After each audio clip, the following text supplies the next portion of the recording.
આજરોજ ડભોઈના ધારાસભ્ય શૈલેષભાઈ મહેતાના 64મા જન્મદિન નિમિત્તે ડભોઈ નગરમાં આયુષ્યમાન કાર્ડ અને આધાર કાર્ડ કેમ્પનું આયોજન કરવામાં આવ્યું હતું, જેમાં આયુષ્યમાન વય વંદના કાર્ડ કેમ્પના આયોજન સાથે આધાર કાર્ડમાં સુધારા વધારા તેમજ તમામ પ્રકારની અપડેટ સેવા પૂરી પાડવામાં આવી, જેનો ખૂબ મોટી સંખ્યામાં ડભોઈની જનતાએ લાભ લીધો હતો।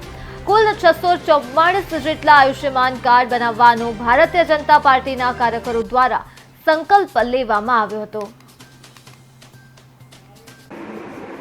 माननीय नरेंद्रभाई मोदीના વડપણ હેઠળની કેન્દ્ર સરકારે જે 70 વર્ષની ઉંમરના વ્યક્તિઓની વયવંદનાના સ્વરૂપે અને આવક મર્યાદાની પણ કોઈ સીમા લગાડ્યા વિના જે 5 લાખ સુધીની મફત તબીબી સારવાર માટે આયુષ્યમાન કાર્ડની યોજના જાહેર કરી છે। માનનીય ધારાસભ્ય શ્રી શૈલેષભાઈ મહેતા સાહેબના આજે જન્મદિવસ છે અને એ નિમિત્તે અત્રે એક વિશાળ સંખ્યામાં લગભગ 650ની આસપાસ આયુષ્યમાન કાર્ડ સિનિયર સિટીઝન લોકોના નીકળે એવો એક પ્રયત્ન છે અને એ રીતે આ કાર્યક્રમ આયોજિત કરવામાં આવ્યો છે। કાર્યક્રમમાં સારી એવી મોટી સંખ્યામાં વરિષ્ઠ નાગરિકો અત્રે ઉપસ્થિત રહ્યા છે। તમામનો આભાર માનું છું અને દરેકને આ કાર્યક્રમમાં સહભાગી થવા માટે अपील करूं છું।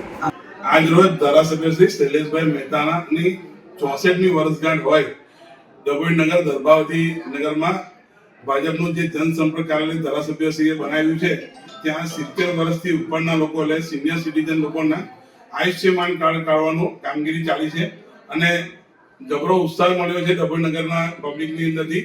આજે 100 થી 150 જણ તો અહીંયા લાઈનમાં કતારમાં સિનિયર સિટીઝન ઉભા છે અને એમની સેવામાં અમે લોકોને અમારી ભાજપની નગરની ટીમ વિશાલભાઈ અને સ્વામી વિવેકાનંદનું ગ્રુપ ખડે પગે એમની સાથે સેવામાં ઊભું છે। આજે 644 જેટલા આયુષ્યમાન કાર્ડવાળી નેમ સાથે સંકલ્પ લીધો છે કાર્યકરોએ કે ડભોઈ નગર એટલે દરબાવતી નગર અને બરોડા શહેરની અંદર જે સૂર્યનગરમાં ઓફિસ છે ત્યાં થઈને 644ના આયુષ્યમાન કાર્ડ કાઢવાની નેમ રાખી છે અને એ પૂરી કરીશું અને ધારાસભ્યશ્રીને અમે અર્પણ કરી દઈશું।